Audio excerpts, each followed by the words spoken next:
The following is a presentation of the Howard County Poetry and Literature Society.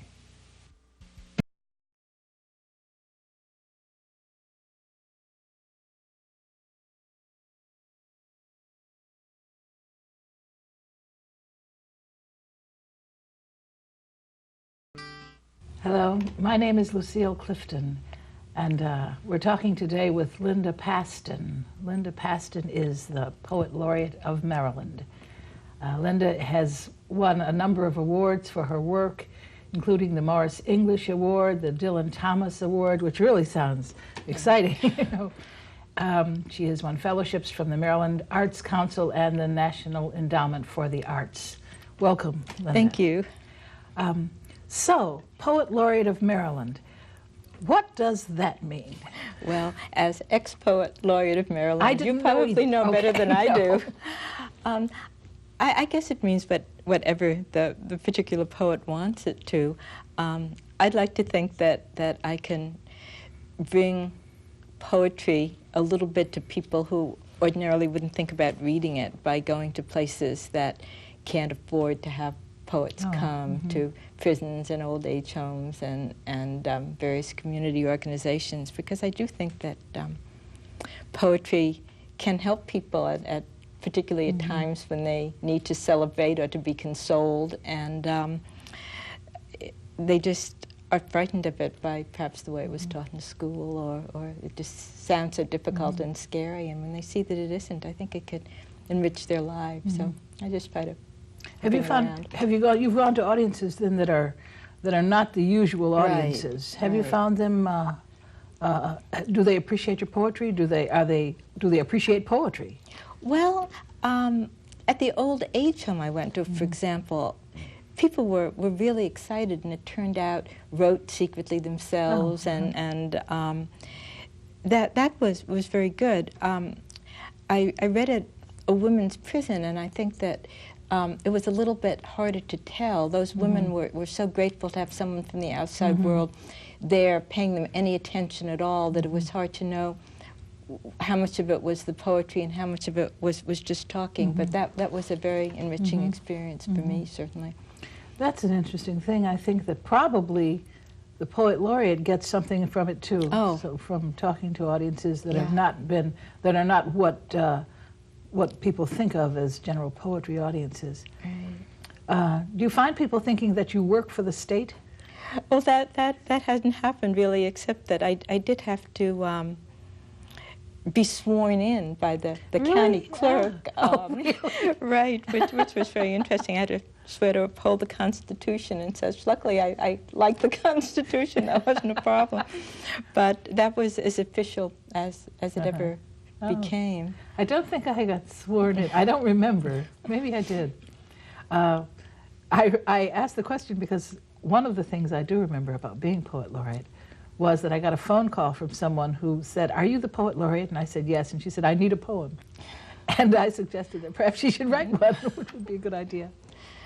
Your latest book, I've just been reading, Heroes in Disguise, which is a wonderful book, but it has a feeling of being concerned with time. Well, I'm very rapidly approaching my 60th birthday, and I think that gives one pause. And a lot of my new poems are about age and what happens around one during those later years when children have more or less left home, and people that you love are starting to get sick and die, and that I've always been a little bit too obsessed with the gloomier things, and getting to be 60 just emphasizes it a little bit. People think, I think because your work does have an edge of darkness, doesn't it? Yeah. I was hoping it wasn't me that noticed that sort of thing. Do you think there are a lot of people writing, a lot of women writing from that place nowadays? I had thought about writing out of the voice of a woman my age, and I don't know, does that happen a lot? I'm not sure. I think that the temperament that one has been there more or less all along. I was a gloomy adolescent. I think I was a gloomy child, and it hasn't gotten really more so, but perhaps the subject matter of the poem combined with my natural tendencies towards darkness just make this a slightly darker book. But you don't really have dark subject matter, really. Well, there are lots of poems about my mother's long illness and dying in my past few books. It's interesting, people call me sometimes and ask if I have a poem of mine that they could use for a funeral or a wedding. Really? And I have one, maybe I'll read it to you, that I often give them for a funeral, which is a poem called Elegy. But I find it much harder to find a wedding poem. Elegy. Last night the moon lifted itself on one wing over the fields, and struggling to rise this morning like a hooked fish through watery layers of sleep, I know with what difficulty flowers must pull themselves all the way up their stems. How much easier the free fall of snow or of leaves in their season. All week, watching the hospital gown rising and falling with your raggedy breath, I dreamed not of resurrections, but of the slow, sensual slide each night into sleep, of dust or newly shoveled earth settling. I probably could have given them a number of those, but I do have love poems, but they're a little bit ambivalent. I've been married for a very long time, and I believe in marriage, and I've had a good one. But there's always another side that seems to come up, so that they're not quite celebratory enough for a wedding. That settling in the last line in that poem is wonderful. The poem settles on that settling. You have a poem, you have an early poem, I remember. I always remember the poem about At the Gynecologist. That's a very early poem. It is. Do you have that? I would love to hear it. Yes, yes. When I wrote that poem, and it was an earlier poem, women didn't seem to have so much permission to write about this kind of subject. I think perhaps people like Anne Sexton opened the way, but it was still a difficult way, and now I think it seems much more easy to do this kind of thing. At the Gynaecologists. The body so carefully contrived for pain wakens from the dream of health again and again to hands impersonal as wax and instruments that pry into the closed chapters of flesh. See me here, my naked legs caught in these metal stirrups, galloping towards death with flowers of ether in my hair. I think that poem stayed with me for years because it was something that one had not read about, and it was something that women all knew. There is a whole, the whole strata of information females have that hadn't been considered suitable for poetry. Right. What is the poem you have, Linda, that has as the later lines something about crowning? Oh, that's another poem that is a particular interest. Maybe I was perhaps having children women. at the time. I have no idea. It's called Notes from the Delivery Room. Yes, yes. It'll take me just a minute to find here. I think that in those days, the idea that someone was crowning, and of course that seems something that we all know about, but I had not heard it used in a poem in that way. Right. Well, I wrote this poem not immediately after having a child, but after hearing that term, crowning, for the baby's head appearing for the first time, and so that it was the word itself and all the implications of crowns and various kinds of crowns that made me sit down to write this rather than the specific experience of the delivery room. Notes from the delivery room. Strapped down, victim in an old comic book, I have been here before, this place where pain winces off the walls like too bright light. Bear down, a doctor says, foreman to sweating laborer. But this work, this forcing of one life from another, is something that I signed for at a moment when I would have signed anything. Babies should grow in fields, common as beets or turnips. They should be picked and held, root end up, soil spilling from between their toes, and how much easier it would be later returning them to earth. Bear up, bear down, the audience grows restive, and I'm a new magician who can't produce the rabbit from my swollen hat. She's crowning, someone says, but there is no one royal here, just me, quite barefoot, greeting my barefoot child. Oh, I love that poem. I love that poem. The whole feeling of language, of making turns on language, and I'm not sure that younger poets now think about language in that way.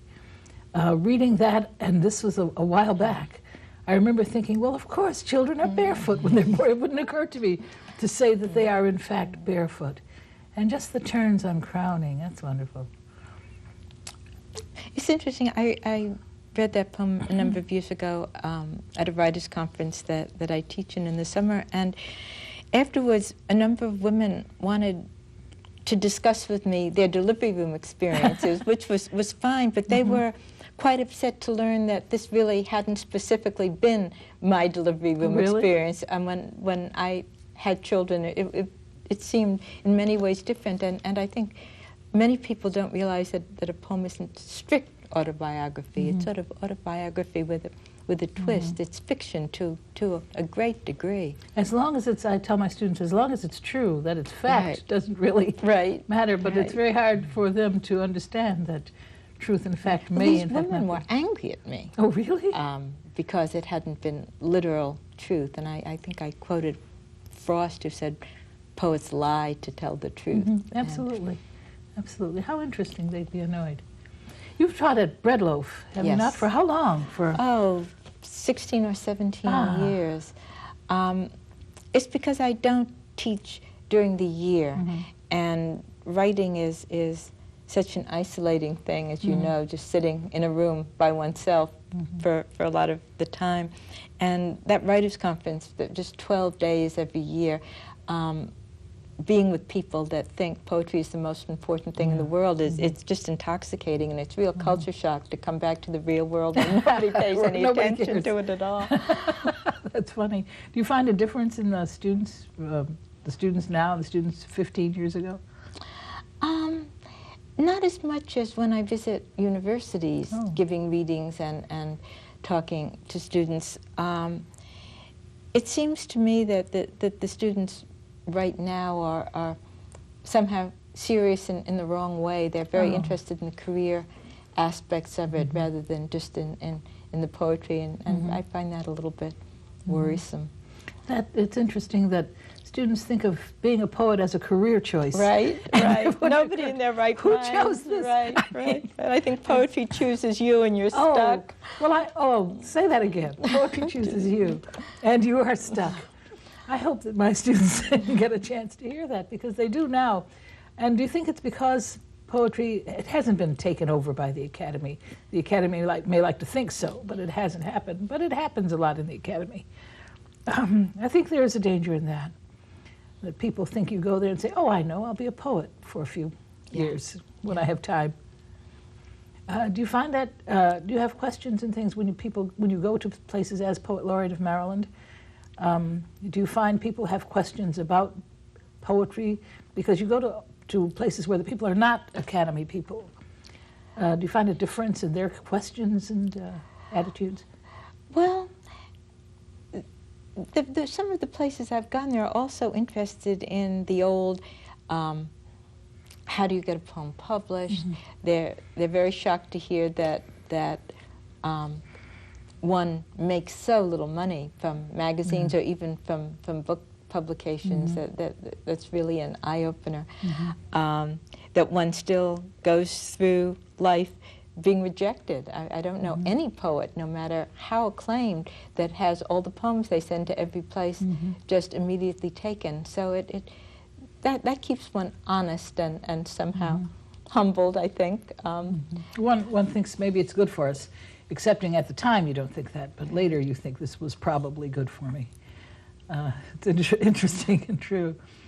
Do you have other poems from Heroes in Disguise? Yeah, it's always fun to read from a new book. This book came out when? It came out in September, just a couple of months ago. Oh, this is very new. Right. I have a lot of poems about my own childhood in this, and poems about my own life. I was an only child, and for a while I was going to call this book Only Child, because in some sense I think all poets are only children. And this poem is called Only Child. Sister to no one, I watched the children next door quarrel and make up in a code I never learned to break. Go play, my mother told me. Play, said the ants, their heads all nodding on their stems, a family of rampant flowers, and I a single shoot. At night, I dreamed I was a twin, the way my two hands, my eyes, my feet were twinned. I married young. In the fractured light of memory, that place of blinding sun or shade, I stand waiting on the concrete stoop for my own children to find me. Oh, I like that. Thank you. Do you have imagery of growing things? Do you garden? Well, my husband is a great gardener, and I'm an appreciator, but I do spend a lot of time. We have a lot of oak forest around where we live, and I spend a lot of time looking at leaves. In fact, people tease me that I have too many leaves falling in all of my poems. Oh, really? But it is something that I'm fascinated with. It's interesting. People always think that, people notice what you have in your poems, and of course they are things from your life. I was thinking of Maxine Kumin, and people say that she's horses all over her poems. Well, there are horses all over her life. It's interesting.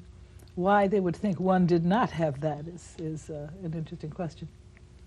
How has being Poet Laureate been different from what you might have supposed? Well, I really was very surprised when I was asked, and didn't suppose very much. I write a lot about the Maryland landscape anyway. I've lived here for 30 years, and that's a long time, and yet there's some part of me that's always surprised when I get requests to be in anthologies of Southern poems and such. Oh, yes. I have to remind myself this is where I've spent most of my life.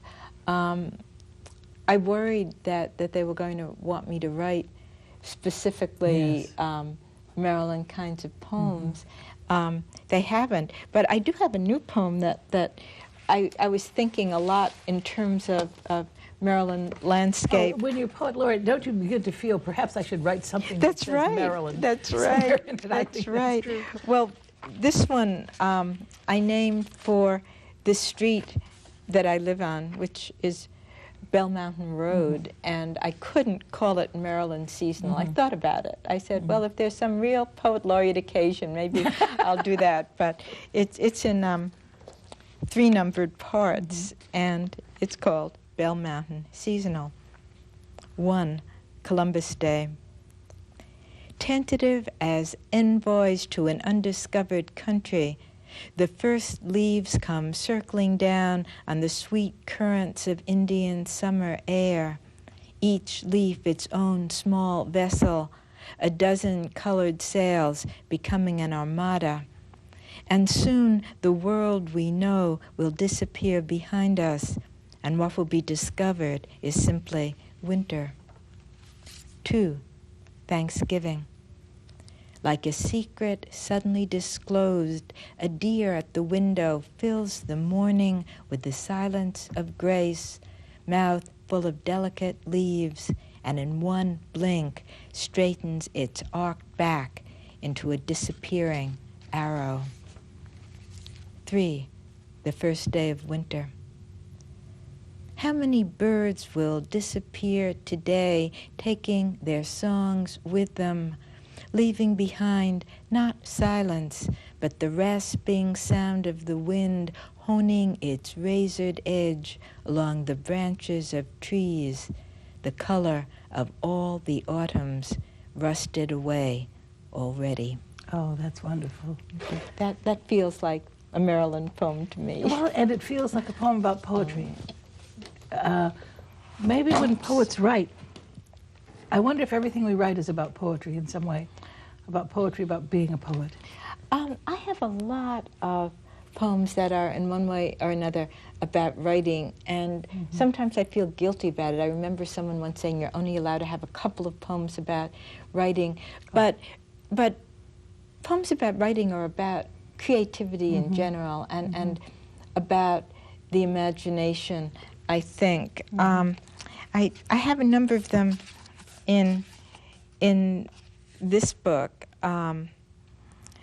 This is a poem about sort of my process of writing, which is often, again, just standing at the window and watching the leaves fall and feeling as if I'm not doing anything, but what I'm really doing is writing a poem. So this is about process. It's called The Way the Leaves Keep Falling. It is November and morning, time to get to work. I feel the little whip of my conscience flick as I stand at the window watching the great harvest of leaves. Across the street, my neighbor, his leaf blower already roaring, tries to make order from the chaos of fading color. He seems brave and a bit foolish. It is almost tidal, the way the leaves keep falling, wave after wave to earth. In Eden, there were no seasons, and sometimes I think it was the tidiness of that garden Eve hated, all the wooden tags with the new names of plants and trees. Still, I am Adam's child too, and I like order, though the margins of my poems are ragged, and I stand here all morning watching the leaves. Oh, I remember that one, reading, and that one struck me. I'm thinking about one of my favorite cartoons about writing ended, or it was some anecdote that was in an old magazine, and it ended, just because I'm not writing doesn't mean I'm not writing. That's and I think wonderful. That's absolutely true about the doing of it. And everything we do ends up being about writing in some way. How interesting for us. I wonder if we're just narcissistic or if that is in fact the way one sees the world. Interesting. Well, how long is the term? The term for Poet Laureate is 3 years it's 3 in years, the state of which Maryland. I hadn't realized. I had thought it was going to be 1 year. So I'll be at this for some time. I think it's, in some states, it's forever, it seems to me. And forever is such a long time. One really might not want to do it that long, I think. I think it would be interesting to get all the Poets Laureate from I think there are something like 40 of them now, together at some kind of a conference, reading a poem from their own landscape. The Library of Congress should think about doing that. Yes, all right. There's an idea for who's listening. Right. To get all the Poets Laureate together. But does everyone write out of their own landscape? I wonder if one would know. I suppose if you're in Alaska, if you're the Poet Laureate of Alaska, one would be able to tell. But I wonder if ultimately everyone would end up doing the same poem. Well, we all move around so much in this society, too. Yes. Which is interesting that when you write about the landscape of your childhood, it's apt to be very different from the landscape. And one does, at a certain point, begin to write more about the landscape of one's childhood, I think.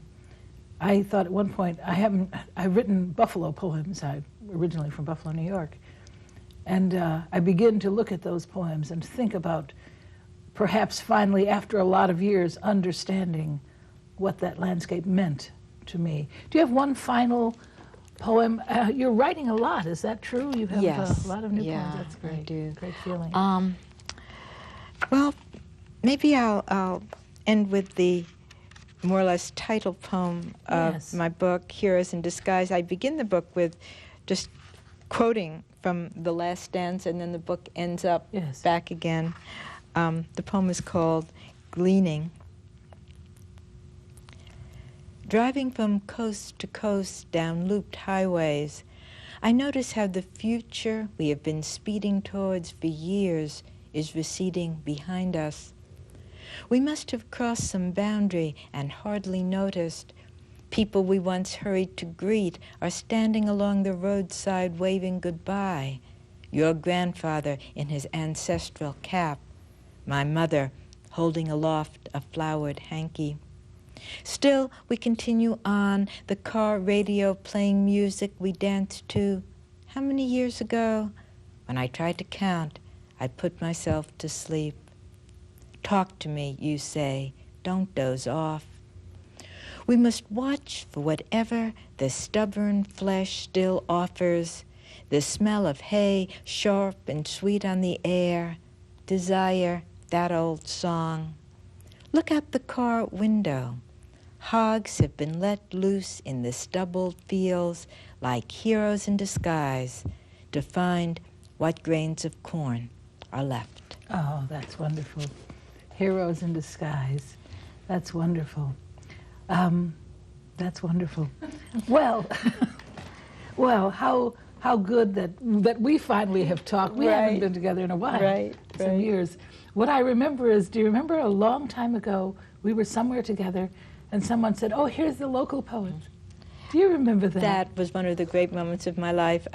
It's a very subtle put down. This was at the Library of Congress at a big reception. where I could remember it was? And someone introduced me as, oh, this is Linda Pastan. She's a local poet. And Lucille, you came sailing by with your wonderful posture, and you turned your head and said, Linda Pastan is a universal poet, and you sailed on. And Did it you was see? one of I the knew what I was highlights talking of my about. life. I often know what I'm talking about once in a while, anyway.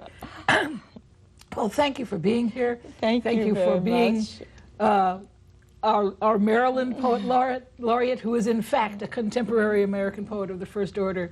Thank you very much for joining us. Thank you.